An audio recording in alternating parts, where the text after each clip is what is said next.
Please আমাকে আর ছেড়ে দাও। আমি আর পারছি না। জান, আজ তা বললে তো শুনছি না। আমার প্রতি রাতেই তোমাকে চাই, তোমার ওই শরীরটাকে চাই। এই বলে এক টানে আমি ওর শাড়িটা খুলে মাটিতে ফেলে দিলাম। তারপর নিজের চাহিদা মেটাতে ব্যস্ত হয়ে গেলাম। জান, তুমি ব্যথা পাচ্ছ? আমি আদর দিয়ে সব ভুলিয়ে দিব। এর মাঝেই চেঁচামেচির আওয়াজ শুনতে পেলাম। মা ডাকছে আমাকে। কি ভাগ্য আমার, কত সুন্দর স্বপ্ন দেখছিলাম। মনটাই খারাপ হয়ে গেল। ঘুম থেকে উঠে ফ্রেশ হয়ে চলে গেলাম ভার্সিটির উদ্দেশ্যে। আমি তোমাকে ভালোবাসি পরি। ঠাস ঠাস। ছোট লোকের বাচ্চা, তোর সাহস কি করে হয় আমাকে প্রপোজ করে? নিজেকে কখনো আয়নায় দেখেছিস? দেখে থাকলে আমাকে প্রপোজ করতে আসতি না। বড়লোকের মেয়েকে বিয়ে করে কোটিপতি হওয়ার স্বপ্ন দেখছিস? তুমি আমাকে যা বলার বলো, কিন্তু আমার বাবাকে কেন বলেছ? ছোটবেলা থেকে তোমাকে ভালোবাসি। তোমাদের সম্পত্তি দেখে তোমাকে ভালোবাসিনি, আমি সত্যিই তোমাকে অনেক ভালোবাসি। চুপ কর ছোট লোক। আগে আমাদের সমান হবে, তারপর ভালোবাসি বলতে আসবি। যা এখান থেকে। পরীর বন্ধুরা সবাই আমাকে নিয়ে হাসাহাসি করছে, মনে হচ্ছে আমি তাদের কাছের কোনো জোকার। ওখান থেকে চলে আসলাম। ও, আমি তো পরিচয় দিতেই ভুলে গিয়েছি, এখন দিয়ে দেই। আমি হৃদয়।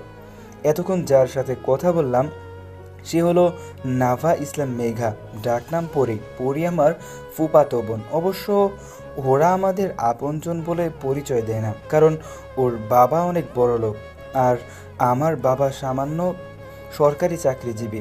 ওরা সুযোগ পেলে আমাদের অপমান করে। আর ফুফু মারা যাবার পর তো ওর বাবা আমাদের চোখে দেখতেই পারে না। ফুফু মারা যাওয়ার সময় পরি অনেক ছোট ছিল, এখনও ও ওর বাবার মতোই হয়েছে। ও কখনোই আমাদের সহ্য করতে পারতো না। কিন্তু আমি ওকে ছোটবেলা থেকেই ভালোবাসতাম, কিন্তু কখনো সাহস করে বলতে পারি নাই। আজকে বললাম, তারপর কি হলো তা তো দেখলেনি। আমরা দুজনই একই কলেজে অনার্স প্রথম বসে পড়ি। ও ক শাখায় আর আমি খ শাখায়। আমি ক্লাস করতে গেলাম। কিরে, কি হয়েছে তোর? আর এই পরীকে আজ বলেছিলাম ওকে ভালোবাসি। তুই তো জানিস ও এরকমই। তারপরেও কেন ওকে প্রপোজ করতে গেলি? পারলে তুই ওকে ভুলে যা। কিভাবে ভুলবো? আমি ওকে সেই ছোটবেলা থেকে ভালোবাসি।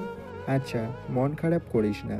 ক্লাস শেষ করে বাসায় আসলাম, ফ্রেশ হয়ে খেতে বসলাম। তখনই বাবা বলল, তোর বড় চাচার মেয়ের বিয়ে, তাই কালকে আমাদের সেখানে যেতে হবে।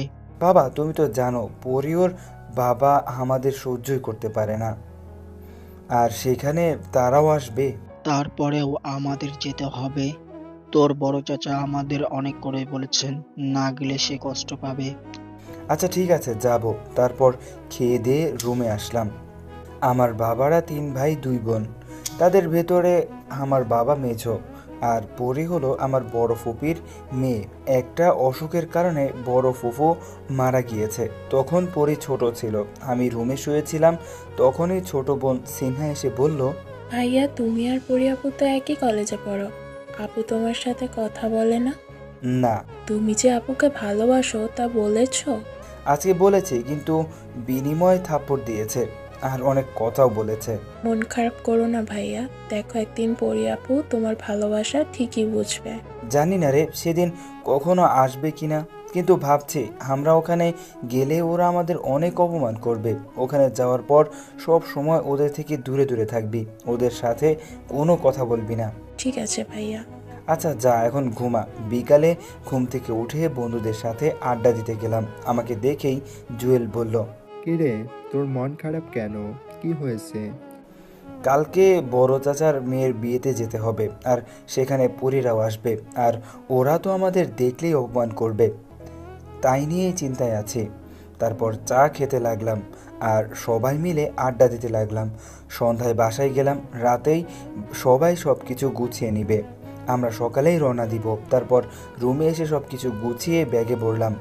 গোছানোর পরে সবাই একসাথে খেয়ে নিলাম। খুব সকালে ঘুম থেকে উঠলাম, কারণ বড় চাচার বাড়িতে যেতে 5 থেকে 6 ঘন্টার মতো সময় লাগবে। ফ্রেশ হয়ে সবাই খেয়ে রওনা দিলাম। দুপুর 3টার সময় বড় চাচার বাড়িতে গিয়ে পৌঁছালাম। বড় চাচা অনেক খুশি হয়েছে আমরা এসেছি বলে। সবার সাথে কথা বলে খেতে গেলাম। খাওয়ার পর একটা রুমে আসলাম ঘুমানোর জন্য। সবাইকে দেখলাম, কিন্তু পরি আর ওর বাবাকে দেখলাম না। মনে হয় এখনো আসেনি ওরা। ভাবতে ভাবতে ঘুমিয়ে পড়লাম। ঘুম থেকে উঠে কিছু খেয়ে সব কাজিনরা মিলে আড্ডা দিতে লাগলাম। তখনই বাসার বাইরে একটা গাড়ি আসার শব্দ পেলাম। বড় চাচা আরও অনেকে গাড়ির কাছে গেল, আমরাও গেলাম। মনে হয় পরীরা এসেছে। পরীর বাবা মাকে দেখে বলতে লাগলো, এভাবে দাঁড়িয়ে না থেকে আমাদের ব্যাগগুলো তো নিতে পারো। আমিও আর কিছু বললাম না, চুপচাপ তাদের ব্যাগগুলো নিয়ে ভেতরে গেলাম। রাতে সবাই মিলে একসাথে খেয়ে যার যার রুমে ঘুমাতে গেলাম। পরের দিন সকালে নাস্তা করে কাজিনরা মিলে সবাই ঘুরতে গেলাম। পরীও ছিল। আমরা সবাই মিলে ঘুরতে লাগলাম। হঠাৎ দেখলাম পরী ফোনে কথা বলতে বলতে রাস্তার মাঝখানে চলে এসেছে, আর পেছন থেকে একটা ট্রাক আসছে। ট্রাকটা হর্ন বাজাচ্ছে কিন্তু পরি শুনতেই পাচ্ছে না। আমি দৌড়ে গিয়ে পরীকে সরিয়ে নিলাম। দুজনে রাস্তার পাশে এসে গিয়েছি। আমি নিচে আর পরি আমার উপরে, ওকে জড়িয়ে ধরে আছি। অনেক বড় বিপদ থেকে বাঁচলাম। পরি আমার উপর থেকে উঠে, ঠাস ঠাস, তোর সাহস কি করে হয় আমাকে স্পর্শ করার? তোর মতো চরিত্রহীন ছেলে আমি জীবনেও দেখিনি। কথাগুলো বলেই পরি চলে গেল, আর আমি রাস্তার পাশে মাথা নিচু করে দাঁড়িয়ে আছি। পরীকে বাঁচাতে গিয়ে আমার অনেক জায়গায় কেটে গিয়েছে, অনেক রক্ত বেরোচ্ছে। এর থেকেও বেশি কষ্ট হচ্ছে পরীর কথা শুনে। আমার কাজিনরা এসে আমাকে পাশের একটা ওষুধের দোকানে নিয়ে ব্যান্ডেজ করিয়ে দেয়। তারপর বাসায় চলে আসলাম। সবাই জিজ্ঞেস করেছিল যে আমার শরীরে ব্যান্ডেজ কেন। আমি তাদের বললাম রাস্তায় পড়ে গিয়ে ব্যথা পেয়েছি। রাতে সবাই খাওয়ার জন্য ডাকলো। তাদের বললাম খেতে ভালো লাগছে না, রুমে শুয়ে আছি। তখনই সিনহা আসলো। ভাইয়া, তুমি খাবে না কেন? আর তোমার ঠোঁট কেটে গেছে কিভাবে? পরীকে বাঁচানোর জন্য ওকে স্পর্শ করেছিলাম, তাইও থাপ্পড় মেরেছে। এজন্যই তুমি ভাত খেতে পারছো না? হ্যাঁ। তোমার খুব কষ্ট হচ্ছে না ভাইয়া? আরে পাগলি, আমার কোনো কষ্ট হচ্ছে না, তুই মন খারাপ করিস না। আচ্ছা, তুমি এখন ঘুমাও, আমি গেলাম। আচ্ছা। আপু, তুমি ভাইয়াকে শুধু শুধু মারলে কেন? এই লুচ্চাটা আমার স্পর্শ করেছে তাই মারছি। আমার ভাইয়ের সম্পর্কে আর একটাও বাজে কথা বলবা না। সে তোমার জীবন বাঁচিয়েছে। এখন তো তোরা কত মিথ্যা কথাই বলবি। এই বিষয়ে আর কোনো কথা বলতে চাই না, তুই যা। যাচ্ছি, তবে একদিন আমার ভাইয়ের জন্য তোমাকে কাঁদতে হবে। সেদিনটা কখনোই আসবে না। সকালে ঘুম থেকে উঠলাম, হাত মুখ ধুয়ে কিছু খেয়ে নিলাম। আজকে বড় আপুর বিয়ে, তাই অনেক কাজ করতে হবে। বর পক্ষ চলে এসেছে, আর আমি পরীকে দেখে আরেকবার ক্রাশ খেলাম। খেয়াল করলাম অনেক সুন্দর করে সেজেছে, আর ভাবছি কবে যে পরী আমার ভালোবাসাটা বুঝবে। বিয়ের অনুষ্ঠান শেষ হলো। সব লোকজন এই 2 থেকে 1 দিনের ভেতরে চলে যাবে। সবাই মিলে সিদ্ধান্ত নিলাম যাওয়ার আগে গ্রামটা ঘুরে দেখব। তাই রাতে সবাই ঘুরতে বেরোলাম। সবাই যার যার মতো আড্ডা দিচ্ছে, আর আমি শুধু পরীকে দেখছি। হঠাৎ দেখলাম পরী মোবাইলে কথা বলতে বলতে অন্যমনস্ক হয়ে পড়েছে। সবাই যাচ্ছে একটা রাস্তায়, আর পরী যাচ্ছে অন্য রাস্তায়। আমিও পরীর পিছু নিলাম। অনেক দূর হাঁটার পর পরীর মনে হলো যে অন্য রাস্তায় চলে এসেছে। পিছনে আমাকে দেখেই বলতে লাগলো, তুই আমার পিছু কেন নিয়েছিস? তুমি একা একা অন্য রাস্তা দিয়ে হাঁটছিলে, তাই তোমার পিছু নিয়েছি, যদি তোমার কোনো বিপদ হয়। তুই সাথে আছিস বলেই তো বিপদ শুরু হচ্ছে। এর ভেতর হঠাৎ করে কিছু একটা শব্দ শুনে পরি আমাকে জড়িয়ে ধরলো। আমি তো কারেন্টের শক খাওয়ার মতো হয়ে গেলাম। আমি কোনোদিনও কল্পনা করি নাই যে পরি আমাকে জড়িয়ে ধরবে। তখনই সেই রাস্তা দিয়ে একজন লোক যেতেছিল। সে আমাদের এই অবস্থায় দেখেই চেঁচিয়ে লোক জড়ো করলো। তারা আমাদের এই অবস্থায় দেখেই সবাই ভুল বুঝলো।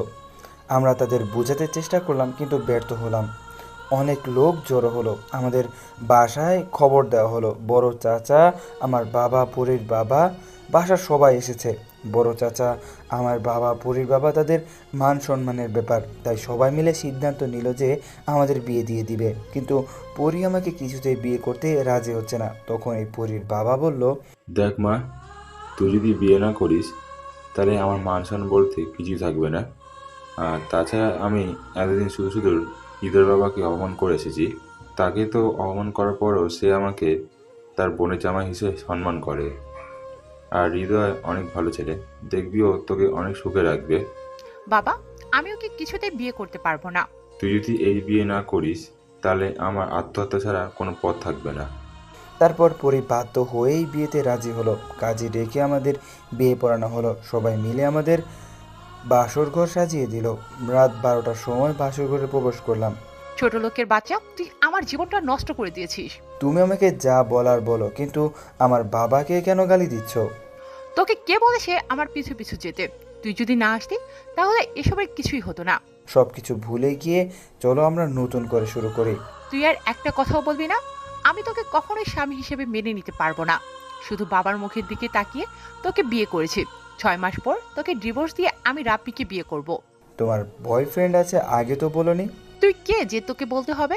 এতদিন পরীর করা অপমানে যতটা না খারাপ লেগেছে তার চেয়ে বেশি খারাপ লেগেছে তার বয়ফ্রেন্ড আছে কথা শুনে। ঠিক আছে, তুমি শুধু এই 6 মাস আমার বাবা মায়ের সাথে একটু ভালো ব্যবহার করো। তোর বাবা মায়ের সাথে ভালো ব্যবহার করবো মানে? আমি তো তোদের বাড়িতে থাকবো না। মানে বুঝলাম না তোমার কথা। এখন বোঝা লাগবে না, কালকে ঠিকই বুঝতে পারবি। আর এখন আমাকে বিরক্ত করবি না। তুই নিচে ঘুমাবি আর আমি খাটে। এই শীতে আমি কিভাবে নিচে ঘুমাবো, তাও আবার কোনো বালিশ চাদর ছাড়া? কিভাবে ঘুমাবি তুই ভালো জানিস। এই বলে পরেই ঘুমাতে গেল। আমি কোনো রকম নিচে শুয়ে পড়লাম। সকালে ঘুম থেকে উঠে ফ্রেশ হয়ে সবার সাথে নাস্তা করলাম। আজকে সবাই চলে যাব।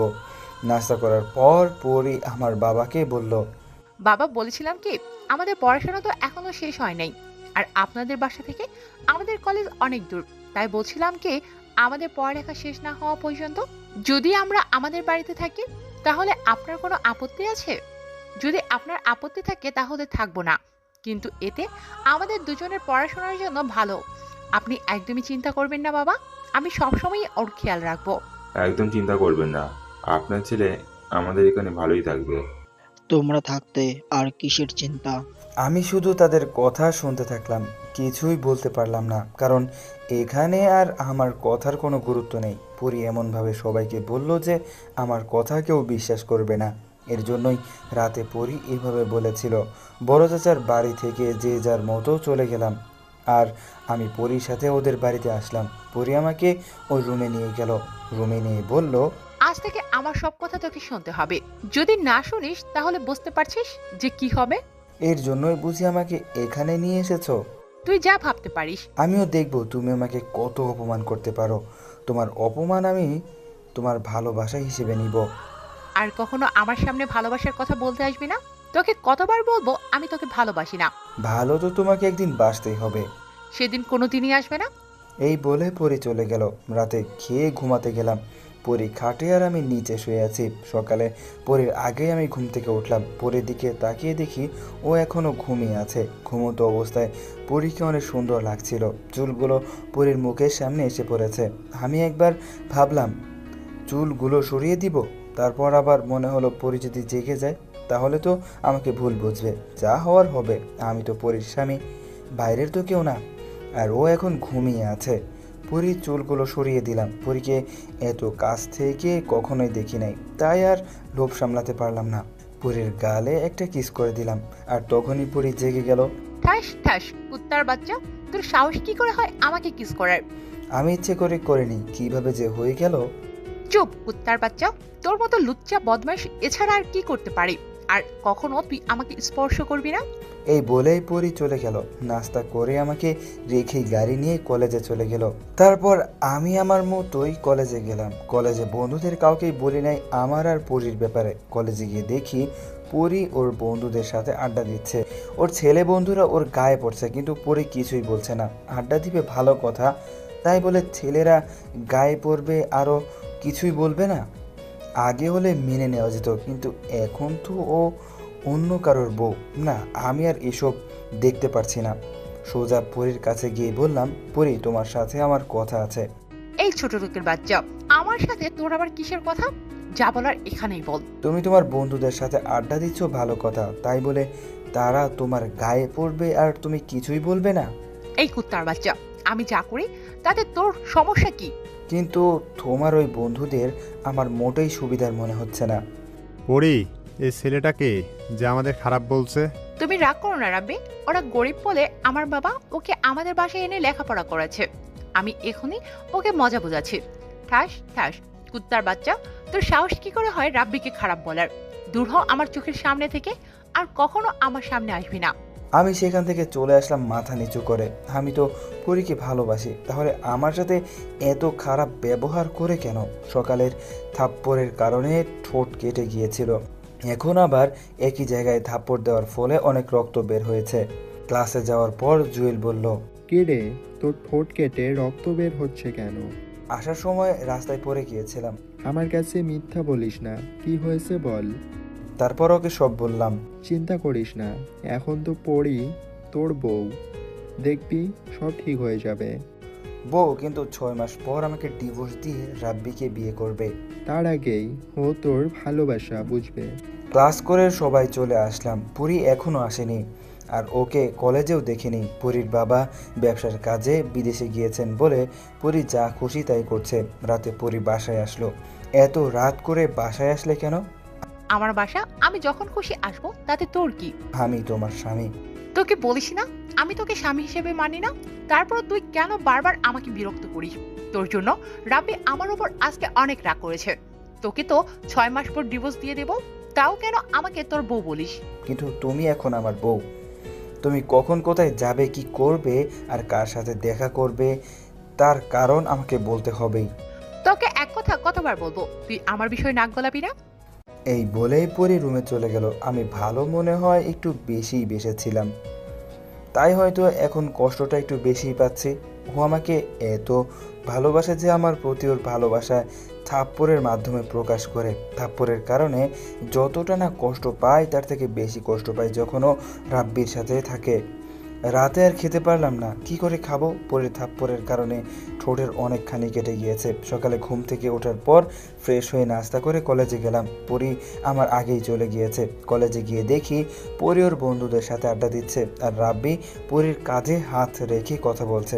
আমি আর সহ্য করতে পারলাম না, তাই ক্লাসের দিকে রওনা দিলাম। তখনই রাব্বি আমাকে ডাক দিল। এই ছোট লোকের বাচ্চা, তুই পরীকে বিরক্ত করিস? পরী তো তোকে ভালোবাসে না, আর 6 মাস পরেই তো তোকে ডিভোর্স দিয়ে দিবে। তারপরও তুই কেন পরীকে ডিস্টার্ব করিস? কেন ওর পিছু ছাড়িস না? মুখ সামলে কথা বল রাব্বি। পরীকে ভালোবাসি বলে ওর করা অপমান সহ্য করি, কিন্তু তুই সেই সুযোগ পাবি না। ছোট লোককে ছোট লোক বলবো না তো কি বলবো? তোর মতো ছ্যাঁচড়া আমি কখনো দেখিনি। আমার মাথায় রক্ত চলে আসলো। সাথে সাথেই রাব্বিকে চর মারতে শুরু করলাম। এর মধ্যেই আমার বন্ধুরা সহ কলেজের সবাই চলে এসেছে। তারা এসে আমাকে আর রাব্বিকে ছাড়িয়ে দুই পাশে নিয়ে গেল। কুত্তার বাচ্চা, তুই কোন সাহসে রাব্বির গায়ে হাত তুললি? রাব্বি আমার বাবা মাকে নিয়ে কথা বলছে, তাই মেরেছি। রাব্বি যা বলেছে তা তো ঠিকই বলেছে। তোর বাবা মা যদি ভালোই হতো, তাহলে তোর সাথে আমার বিয়ে দিত না। আমার তো মনে হয় তোর বাবা মা টাকার লোভে তোকে আমার পিছু লাগিয়ে দিয়েছে। মনে হয় তোর বোনকেও কোনো বড়লোক ছেলেদের পিছনে লাগিয়ে দিয়েছে। তোদের চরিত্রই এমন। তোর সাহস কি করে হয় আমার বাবা মা বোনের সম্পর্কে বাজে কথা বলার? এর ভেতরে প্রিন্সিপাল চলে এসেছে। কি হচ্ছে কি এখানে? তোমাদের সাহস তো কম না, কলেজ ক্যাম্পাসে মারামারি করো। স্যার, হৃদয় আমাকে অনেকদিন ধরে বিরক্ত করে। আজ আমার গায়ে হাত দিয়েছে, তারপর রাব্বি কিছু বলতে গেলে রাব্বিকেও মারে। ঘটনার সময় যারাই ছিল তারা সবাই পুরীর বন্ধু, সবাই পুরীর কথাই সাই দিচ্ছে। হৃদয়, আমি তোমাকে ভালো মনে করেছিলাম, কারণ তুমি অনেক ভালো ছাত্র, কিন্তু তোমার কাছে এটা আমি আশা করিনি। স্যার, আমাকে মাফ করে দিন। আমি আর কখনো মারামারি করব না। তারপরও আমাকে কলেজ থেকে বের করে দিয়েন না স্যার। তুমি ভালো ছাত্র বলে তোমাকে একটা সুযোগ দিচ্ছি, কিন্তু মনে রেখো এটাই লাস্ট। এই বলে স্যার চলে গেল। তারপর আমি পরীকে বললাম, তোকে অনেক ভালোবাসি বলে এতদিন তোর করা অপমান সহ্য করেছে। আজকে তুই আমার বাবা মা আর আমার কলেজার টুকরো বোনকে অপমান করেছিস। এরপর তোকে আমি কোনো দিন মাফ করব না। এখন তো তোর প্রতি আমার আর ভালোবাসাই নেই, আছে শুধু ঘৃণা। একটা কথা মনে রাখিস, তোকে একদিন আমার জন্য কাঁদতে হবে। আফসোস, সেই দিনটা কখনোই আসবে না। দেখা যাবে 6 মাস পর তোর কাছে ডিভোর্স লেটার পাঠিয়ে দিব। এই বলে চলে আসলাম। সরাসরি আমার বাসায় আসলাম। গিয়ে আমার মা বাবাকে সব খুলে বললাম। তুই এতদিন এত কষ্টে ছিলি, আমাদের বলিসনি কেন? চিন্তা করিস না, দেখবি একদিন ঠিকই ও ওর ভুল বুঝতে পারবে।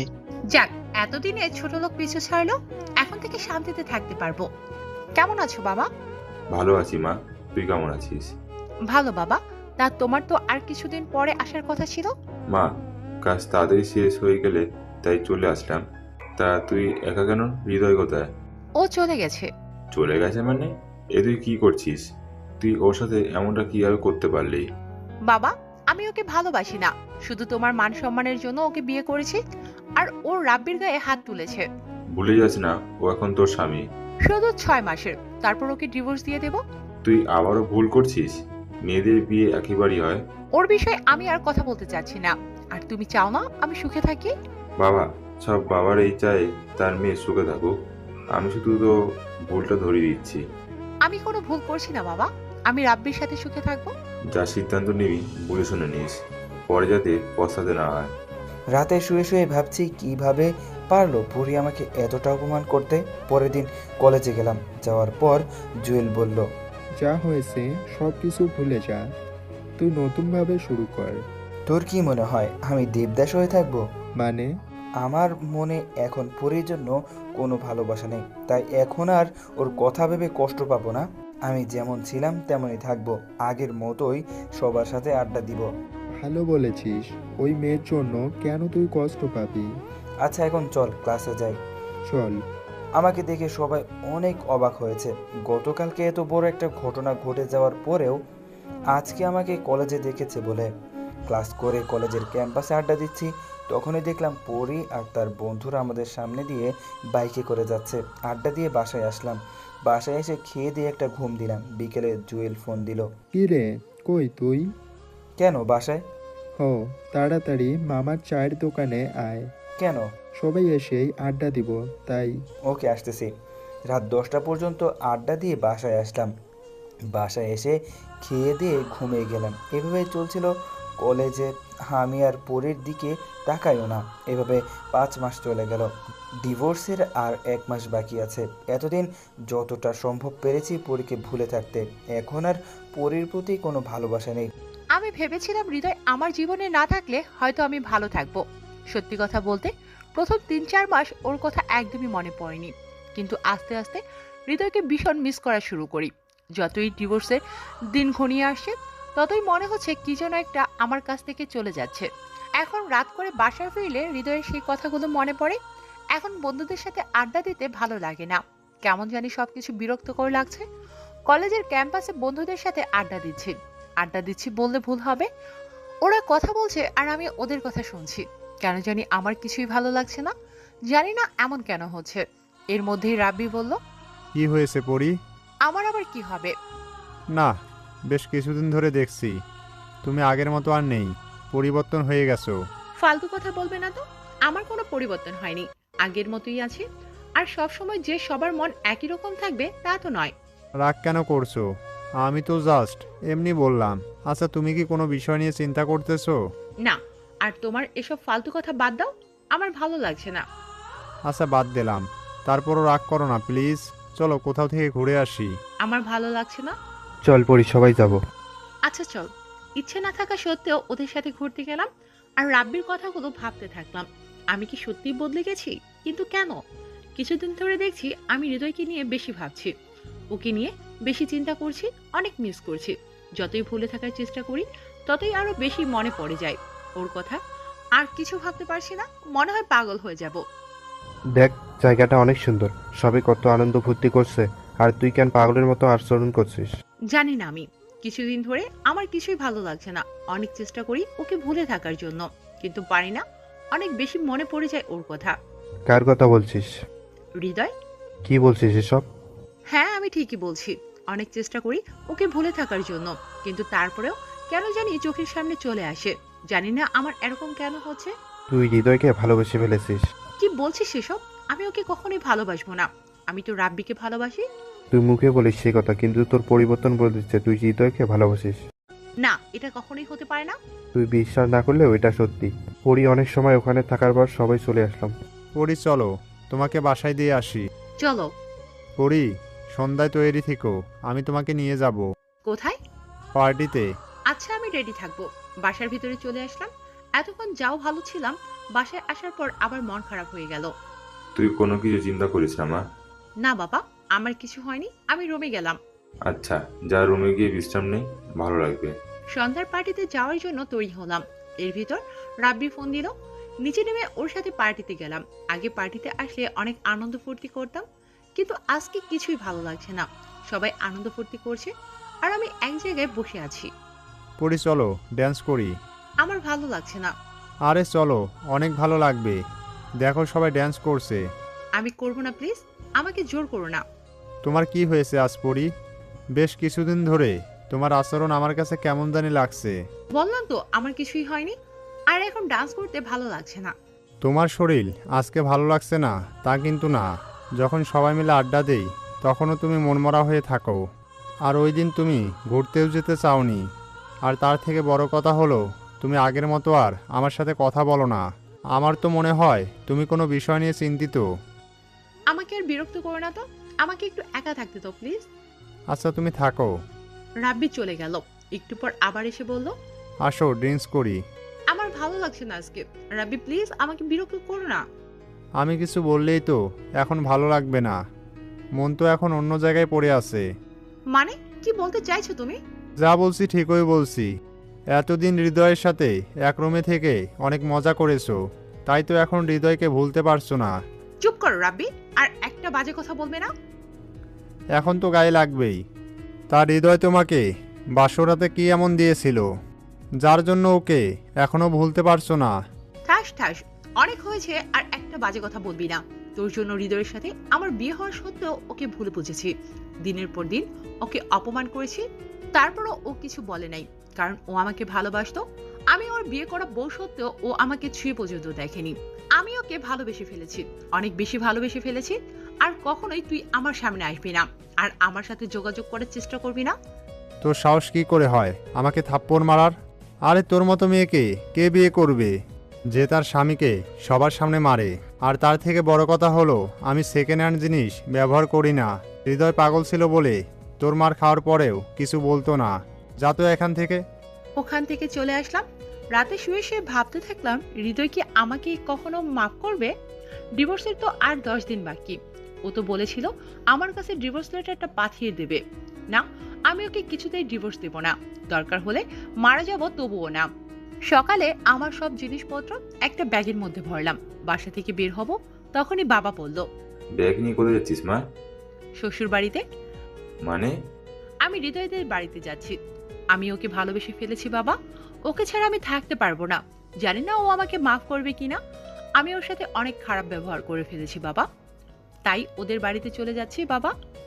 যাবি তো ঠিক আছে, কিন্তু এইভাবে যাবি কেন? আগে তাদের সাথে কথা বল, তারপর যা। না বাবা, তার আর দরকার হবে না। তাহলে চল, আমিও তোর সাথে যাব। না বাবা, ভুল যেহেতু আমি করেছি তাই আমায় তা ঠিক করতে হবে। আমি গেলাম। সকালে ঘুম থেকে উঠে ফ্রেশ হয়ে সবাই মিলে নাস্তা করতেছি, তখনই কে যেন কলিং বেল বাজালো। বাবা গিয়ে দরজা খুলে দিল। তুমি এখানে কি চাও? আমাকে মাফ করে দিন বাবা, আমি অনেক বড় ভুল করে ফেলেছি। জানি তা মাফের অযোগ্য, তারপরও একটি সুযোগ দিন বাবা। হৃদয় তো তোমাকে পাগলের মতো ভালোবাসতো, আর তুমি ওকে দিনের পর দিন অনেক অপমান করেছো। আমি মানছি আমি অনেক বড় ভুল করেছি, তারপর আমাকে শেষবারের মতো একটা সুযোগ দিন বাবা। আমি কথা দিলাম বাবা, আর কোনোদিন এমন কাজ করব না। আমি যে তাকে ছাড়া বাঁচতে পারবো না। আরে আরে, আর কাঁদতে হবে না। তুমি তোমার ভুল বুঝতে পেরেছো, এটাই আমরা অনেক খুশি। আমাদের বিশ্বাস ছিল তুমি একদিন তোমার ভুল বুঝতে পারবে। আসো, ভিতরে আসো। খাবার খাচ্ছিলাম, তখনই বাবার সাথে পরীকে দেখে দাঁড়িয়ে গেলাম। ও এখানে কেন বাবা? ও থাকবে না তো কে থাকবে? এটা তো ওরও বাড়ি।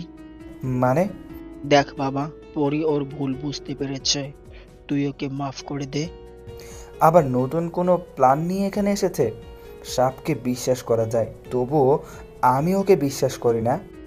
হৃদয়, আমাকে মাফ করে দাও। আমি আমার ভুল বুঝতে পেরেছি। আমি আর কখনো তোমাকে কষ্ট দেব না। আমাকে মাফ করে দাও প্লিজ। তুই কোন সাহসে আমার হাত ধরেছিস? আমার হাত ধরার অধিকার তোর নেই। হৃদয়, ওর সাথে এরকম ব্যবহার কেন করছিস? পরিমা, তুমি খেতে আসো। ওর মতো মেয়ের সাথে এক টেবিলে বসে খাওয়ার কোনো ইচ্ছা আমার নেই। আমি গেলাম। এই বলে রাগ করে খাবার না খেয়ে বাসা থেকে বের হয়ে গেলাম। সবাই পরীকে মাফ করলেও আমি করব না। অনেক ভালোবাসতাম ওকে, তাই তো ওর সব করা অপমান মুখ বুজে সহ্য করতাম। কিন্তু এখন আমার মনে ওর জন্য ঘৃণা ছাড়া আর কিছুই নেই। বাইরের হোটেল থেকে নাস্তা করলাম, সারাদিন বন্ধুদের সাথে আড্ডা দিলাম। রাত 10টায় বাসায় গেলাম। কলিং বেল বাজানোর পর পরে এসে দরজা খুলল। তুই এখনও এখান থেকে যাসনি কেন? তোকে আমার সহ্য হয় না, যা তুই এখান থেকে। আমি আমার স্বামীর বাড়িতে আছি, যাব কেন? চুপ কর। কে তোর স্বামী?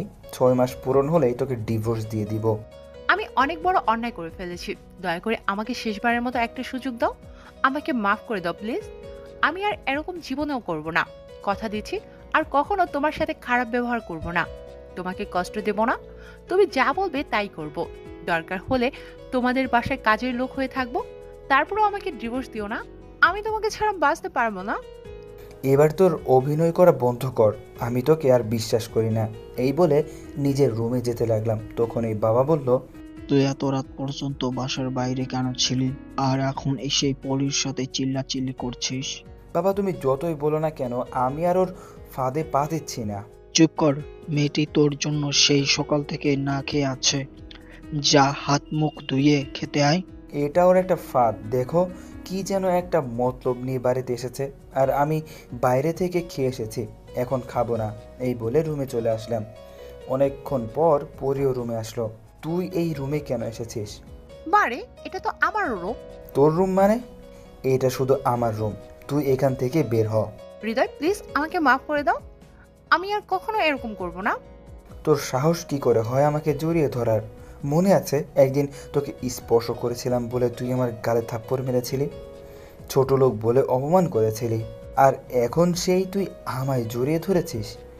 তোর কি মনে হয় তুই আমায় জড়িয়ে ধরলে আমি তোর মায়ায় পড়ে যাব? কখনোই না। ভালোভাবে বলছি, কাল সকালে তুই এই বাড়ি ছেড়ে চলে যাবি। তা তোর সেই রাব্বির খবর কি? আমি আর ওকে ভালোবাসি না, ওর প্রতি শুধু আমার মন ছিল। কি গ্যারান্টি আছে কালকে আবার অন্য ছেলের প্রেমে পড়ে আমায় ভুলে যাবি? তোর মতো মেয়েরা এছাড়া আর কি করতে পারে? বিশ্বাস করো, আমি সত্যি তোমাকে অনেক ভালোবাসি। আর একটা সুযোগ দাও আমাকে তোমাকে ভালোবাসার। তোর নেকা কান্না বন্ধ করে এখনই রুম থেকে বের হ, আমি ঘুমাবো। কোথায় যাব? আর এটা তো আমারও রুম। আর এখন যদি আমাকে বের করে দাও তাহলে বাবা মা কিন্তু তোমায় খারাপ ভাববে। থাক, তোকে আর রুম থেকে বের হতে হবে না। এই রুমে নিচে শুয়ে পড়, আর মনে যেন থাকে বিছানার কাছেও আসার চেষ্টা করবি না। আসার চেষ্টা করলে কিন্তু খুব খারাপ হবে। সকালে ঘুম থেকে উঠে দেখলাম পুরি আমার আগেই ঘুম থেকে উঠে গিয়েছে আর মাকে নাস্তা করতে সাহায্য করতেছে। ভালোই, মা বাবা বোনকে পটিয়ে ফেলেছে, কিন্তু আমি ওকে কোনোদিনও মাফ করতে পারবো না। ওকে বলেছিলাম একদিন ওকে আমার জন্য কাঁদতে হবে, আর আজ সেই দিন এসে গিয়েছে। ফ্রেশ হয়ে নাস্তা করতে গেলাম, গিয়ে বাবাকে গিয়ে বললাম, বাবা ও আর কতদিন আমাদের বাড়িতে থাকবে? আর কতদিন থাকবে মানে? ও আমাদের বাড়ির বউ, তাই সব সময় আমাদের বাড়িতে থাকবে।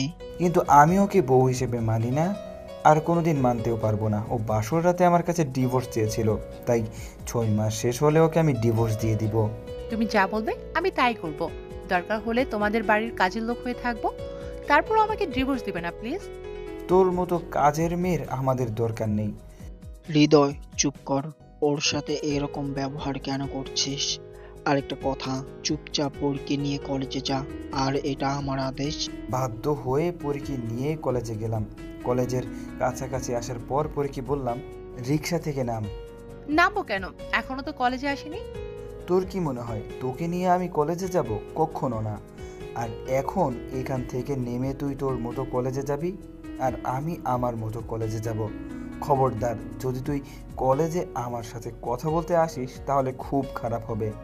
তারপর ওকে নামিয়ে দিয়ে আমি আমার মতো কলেজে গেলাম। কলেজে আসার পর জুয়েলকে বললাম, দোস্ত একটা মহা বিপদে পড়ে গিয়েছি আমি।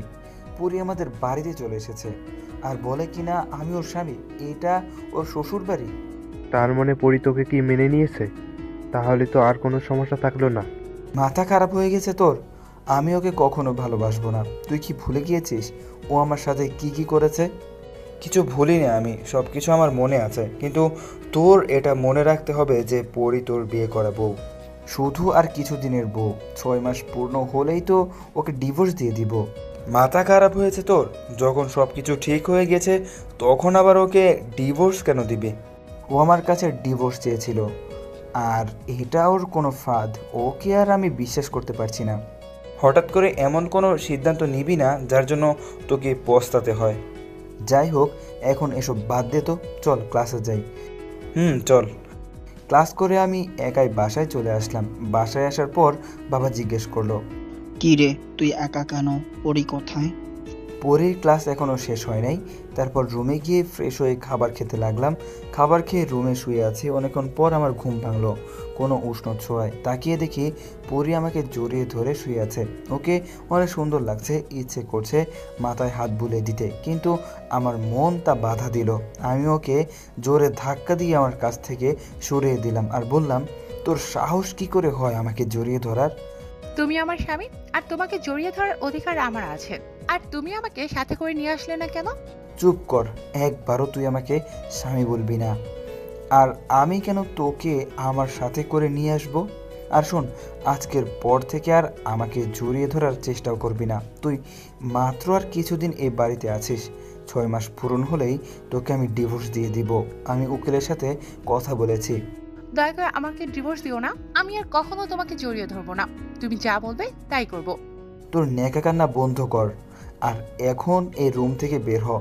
পরে এখন বাসার সব কাজ করে, মাকে আর কিছুই করতে দেয় না। মাঝে মাঝে ভাবি ও কেন এমন করছে, তাহলে কি সত্যি আমাকে ভালোবাসে? না, তা কি করে হয়? ও তো রাব্বিকে ভালোবাসে। রাব্বির জন্যই তো আমার কাছে ডিভোর্স চেয়েছিল, আমাকে অনেক অপমান করেছিল। কিন্তু ও যদি আমাকে ভালোই না বাসতো তাহলে তো এতদিন আমাদের বাড়িতে থাকতো না আর বাসার সব কাজ করতো না। আমি ওকে অনেক অপমান করি, তারপরেও কিছুই বলে না। তাহলে কি সত্যিই পুরি আমাকে ভালোবাসে?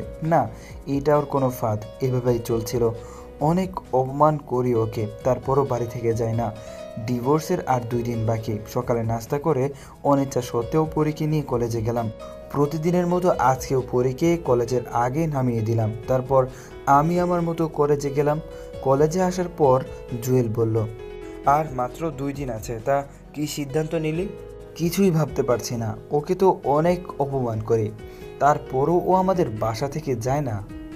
তখন মনে হয় ও আমাকে ভালোবাসে, কিন্তু তখনই ওর আর রাব্বির মেলামেশা মনে পড়ে যায়।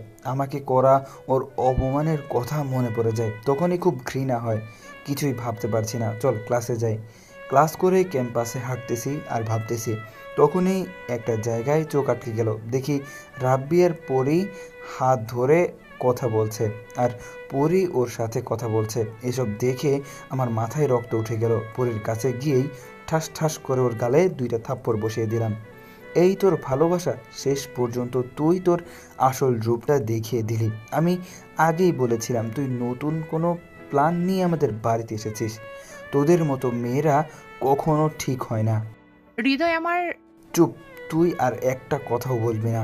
তোর ওই নোংরা মুখে আমার নাম নিবি না। আমি ভেবেছিলাম তোকে আবার আপন করে নিব, কিন্তু তুই তার যোগ্য না। আর কালকেই তোকে ডিভোর্স দিয়ে দিব। কাল তুই ডিভোর্স পেপার পেয়ে যাবি, তারপর আর কখনো তোর মুখ আমাকে দেখাবি না। এই বলে ওখান থেকে চলে আসলাম। আর পরি দাঁড়িয়ে দাঁড়িয়ে কান্না করতেছে। বাসায় আসার পর খেয়ে দিয়ে ঘুমাতে গেলাম। ভাবছি পরি আবার আমাকে ধোঁকা দিল। আমি তো ওর কাছে যাইনি, ও তো আমার কাছে এসেছিল। এসব ভাবতে ভাবতে ঘুমিয়ে পড়লাম। ঘুম থেকে উঠে দেখি পরি আমার রুম পরিষ্কার করছে। ওকে দেখে আমার মাথায় রক্ত উঠে গেল। তোর কি কোনো লজ্জা শরম নেই? বাইরে ছেলের সাথে নষ্টামি করে এখন আবার আমাদের বাড়িতে এসেছিস। আসলে তোর চরিত্রে ঠিক নেই। আমাকে মাফ করে দাও হৃদয়। আমি ওর সাথে কথা বলতে চাইনি। তোর আর কোনো কথা বলার দরকার নেই। তুই আজকে আমাদের বাসা থেকে চলে যাবি। দয়া করে আমাকে বাসা থেকে বের করে দিও না।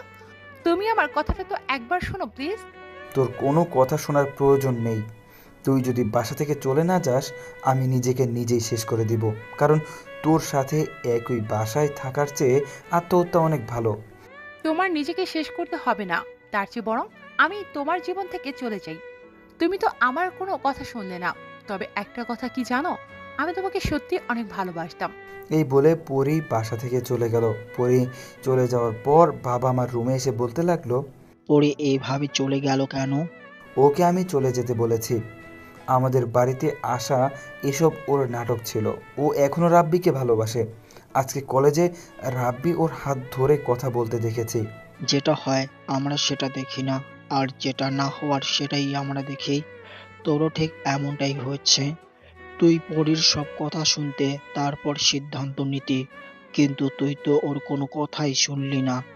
এতদিন ও এই বাড়িতে রয়েছে, আমার এক মুহূর্তের জন্যও মনে হয়নি যে অভিনয় করেছে, কারণ ওর চোখে আমি তোর প্রতি ভালোবাসা দেখেছি। একটা কথা মনে রাখিস, তুই অনেক বড় একটা ভুল করলি। এই বলে বাবা চলে গেল। সকালে ঘুম থেকে উঠে ফ্রেশ হয়ে নাস্তা করে উকিলের কাছে গেলাম। উকিলের কাছ থেকে ডিভোর্স পেপার নিয়ে আমি সই করে পরীর বাড়িতে যেতে লাগলাম। রাস্তায় রিক্সার জন্য দাঁড়িয়ে আছি, তখনই পেছন থেকে কে যেন ডাক দিল। তাকিয়ে দেখি রাব্বি। তুই আমায় কেন ডেকেছিস? এই দেখ ডিভোর্স পেপার, আজ থেকে আমি আর তোদের মাঝে দেওয়াল হয়ে থাকবো না। তুই পরীকে ভুল বুঝেছিস। মানে? ওই দিন আমি পরীকে কথা বলার জন্য ডেকেছিলাম, পরী রাজি হয়নি, আমি ওকে জোর করেছিলাম। আসলে আমি পরীর কাছে মাপ চাইতে গিয়েছিলাম। আমিও পরীকে মন থেকে ভালোবাসিনি, ওর প্রতি শুধু আমার একটা মোহ ছিল। ওকে বলেছিলাম ও যেন তোকে নিয়ে সুখে থাকে, আর আমরা সারা জীবন বন্ধু হয়ে থাকতে চাই। আর তখনই তুই এসে ভুল বুঝলি, পরীকে কিছু বলার সুযোগই দিলি না। পরী সত্যি তোকে অনেক বেশি ভালোবাসে রে। এটা শোনার পর আমি ডিভোর্স পেপারটা ছিঁড়ে ফেললাম। তাড়াতাড়ি পরীদের বাসায় গেলাম। বাসায় গিয়ে দেখি দরজা খোলা, বাড়ির ভেতরে কাজের লোক আছে। আর আমি পরীদের বাড়িতে ছিলাম বলে সবাই আমাকে চিনে। তাদের কাছে কিছু না জিজ্ঞেস করে সোজা পরীর রুমে গেলাম। গিয়ে দেখি পরীর রুমে নেই, বাথরুমের দরজা বাইরে থেকে বন্ধ। তাহলে কোথায় গেল পরী? তখনই টেবিলের উপর একটা কাগজের দিকে চোখ গেল। কাগজটা উঠায় পড়তে লাগলাম। কাগজে লেখা ছিল, হৃদয়, আমি জানি আজকে তুমি আমার কাছে ডিভোর্স পেপার সই করাতে আসবে, কিন্তু আমি কি করে ডিভোর্স পেপারে সই করব বলো? আমি তো তোমায় অনেক ভালোবাসি। আমি মানছি তোমার উপর অনেক অত্যাচার করেছি, হয়তো তা মাফের অযোগ্য, কিন্তু বিশ্বাস করো রাব্বির সাথে এখন আমার কোনো সম্পর্ক নেই। ও শুধু ওই দিন আমার কাছে মাপ চাইতে এসেছিল আর বলেছিল যে আমরা সারা জীবন বন্ধু হয়ে থাকতে চাই। তুমি আমার কোনো কথা না শুনে ভুল বুঝলে। আমি জীবিত অবস্থায় ডিভোর্স পেপারে সই করতে পারবো না, তাই অনেক দূরে চলে যাচ্ছি। তুমি তোমার মন মতো মেয়েকে বিয়ে করে নিও, আর পারলে আমাকে মাফ করে দিও। ইতি পড়ি। চিঠিটা পড়ার সময় চোখ দিয়ে পানি পড়ে কাগজটা ভিজে গেল। দৌড়ে নিচে নেমে কাজের লোকদের কাছ থেকে হসপিটালের ঠিকানা নিয়ে পরীর কাছে গেলাম। হসপিটালে গিয়ে পরীর বাবাকে জিজ্ঞাসা করলাম পরীর কি অবস্থা। বলল যে এখন বিপদমুক্ত। আমি গিয়ে কথা বলতে পারি পরীর সাথে? আমি উপরের রুমে গেলাম। আমাকে দেখেই বলতে লাগলো পরী, ডিভোর্স পেপারে সই করাতে এসেছো? আমাকে মাফ করে দাও, আমি তোমাকে ভুল বুঝেছি। তোমার মাফ চাইতে হবে না। আমি আর কিছুই বললাম না, শুধু পরীকে শক্ত করে জড়িয়ে ধরলাম। কিছুদিন পর হাসপাতাল থেকে পরীকে আমাদের বাসায় নিয়ে গেলাম। রাতে মা একটা ঠিকানা দিয়ে ওই জায়গায় যেতে বলল। ওই বাসায় এসে রুমে গেলাম। রুমে গিয়ে দেখি রুমটা অন্ধকার। লাইট অন করে দেখি বাসর ঘরের মতো সাজানো, আর পরী খাটের উপর বধূ বেশে সেজে আছে। দরজা আটকে পরীর কাছে যেতে লাগলাম। পরী এসে আমাকে সালাম করলো। তারপর দুজনে উজু করে নামাজ পড়লাম। পরী বলল, এখন থেকে আমাদের মধ্যে কোনো ভুল বোঝাবুঝি থাকবে না, শুধু ভালোবাসা থাকবে। ঠিক আছে মহারানী। তারপর লাইট অফ করে পরীর কাছে গেলাম। আপনারা এখনো কি করছেন এখানে? এইটা স্বামী স্ত্রীর ব্যাপার। যান যান যান, ভাগেন। আজকের গল্পটা কেমন লেগেছে অবশ্যই কমেন্ট করে জানাবেন। আল্লাহ হাফিজ।